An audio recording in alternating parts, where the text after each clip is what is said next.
Hello folks, right, now I know what you're thinking, but bear with me, this isn't another This Old Tony video. My name's Whiskey, right? Now, I know what you're thinking, my hand's here, the view just like this, and the thumbnail that you saw before, that I'm just trying to ape This Old Tony. Well, you'd be right. This Old Tony posted a video about taps and going on a journey with him, and I thought I'd join him on that journey. So I went into my toolbox and I found 3 of my taps. Well, 2 taps, I don't know what the heck this thing's meant to be. Now, there is no make and mark on these that I've been able to find. And there is a size stamp at the very top of this one. I don't know if you can see that. But it reads STO C2 1/4 to 3/4. If anybody can actually tell me if it is a particular brand, happy days. But I was inspired by this video and I thought I would follow along. So I'm going to make a tap wrench myself today. However, my tap wrench is going to be slightly different. Or rather, I'm going to use his tap wrench as a basis, but I'm going to do, the technique is going to be a little bit different.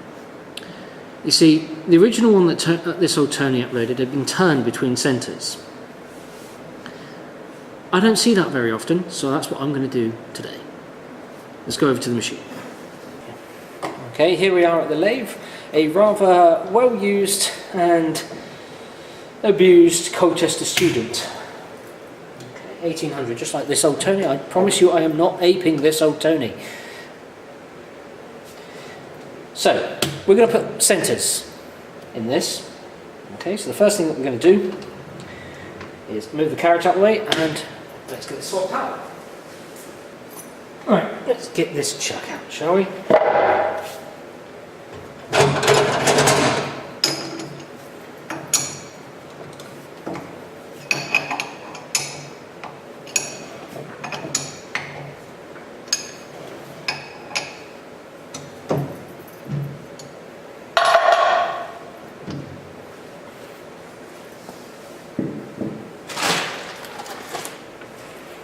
Okay, so for this,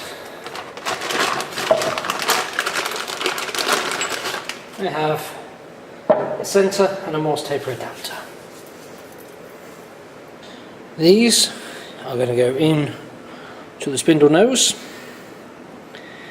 and they will be used to run the centre, so let's do that now.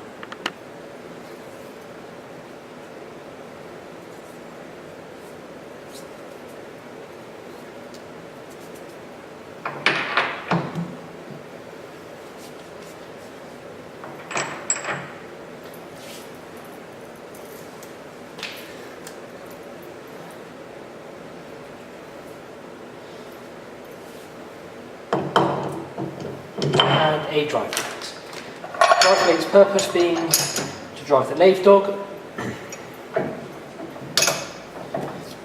so that you can turn your part to the centres. And in my tailstock, shall go my left centre. Piece of stock.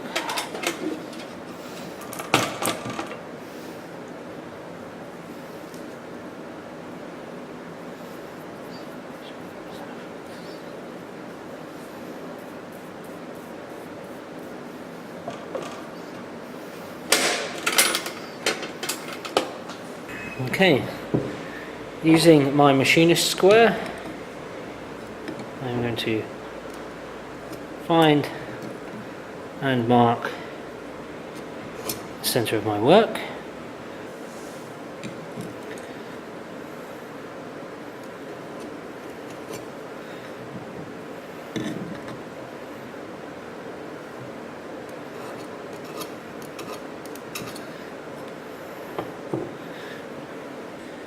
Okay, so we're going to start by putting our work in. We're going to use one of these, the lathe dog, to drive our work between our centres. So we've both got our centres there, and we're going to place it in here.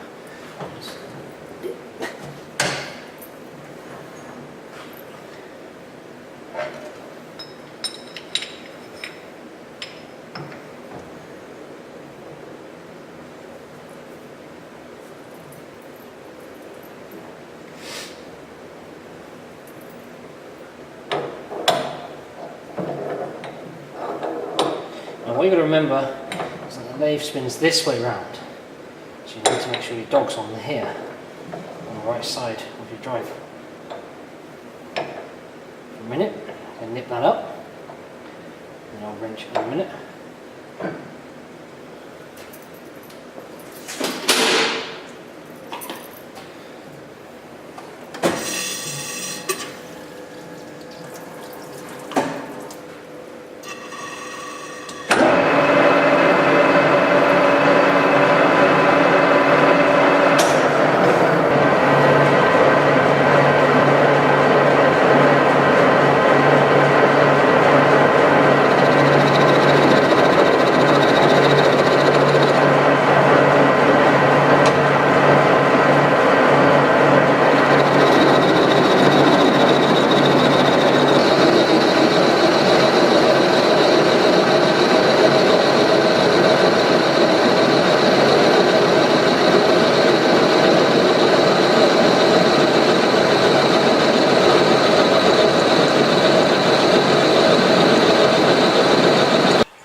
You remember what your metalwork teacher used to say? Never ever take the work out of the molding until you've done everything you possibly can. Well, I do say that. It's alright folks, it's alright. The nice thing about centres is that no matter what I do, I can always take my workpiece out, do something to it, measure it, inspect it, flip it back round, put it in the centres, and it will run true again.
Okay, so this is my knurling tool. The problem Tony faced in his original video, and one of the reasons he didn't turn it between centres, was that he was worried about the axial load of pushing a knurling tool in across the centres and basically it being a lot of force. With this particular knurling tool, however, I clamp from either side. Now this particular one will give me a diamond finish, and it works exactly the same as any other knurling tool. Nice slow speed, bit of lubrication, we just clamp it up. Start about finger tight, making sure that the wheels are in line, so they clamp directly through your workpiece. Set us to a nice little speed.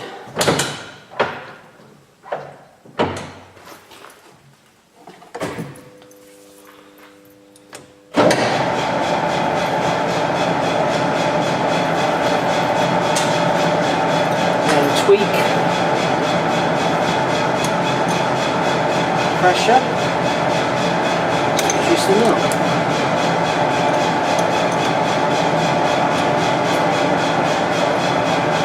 Reducing the knob, we can slowly move carriage along.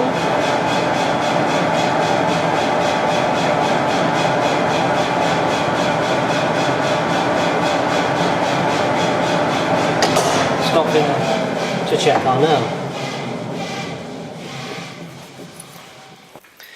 And there you can see a very nice diamond nail appearing. The harder we clamp, the more of a diamond nail that we will actually get.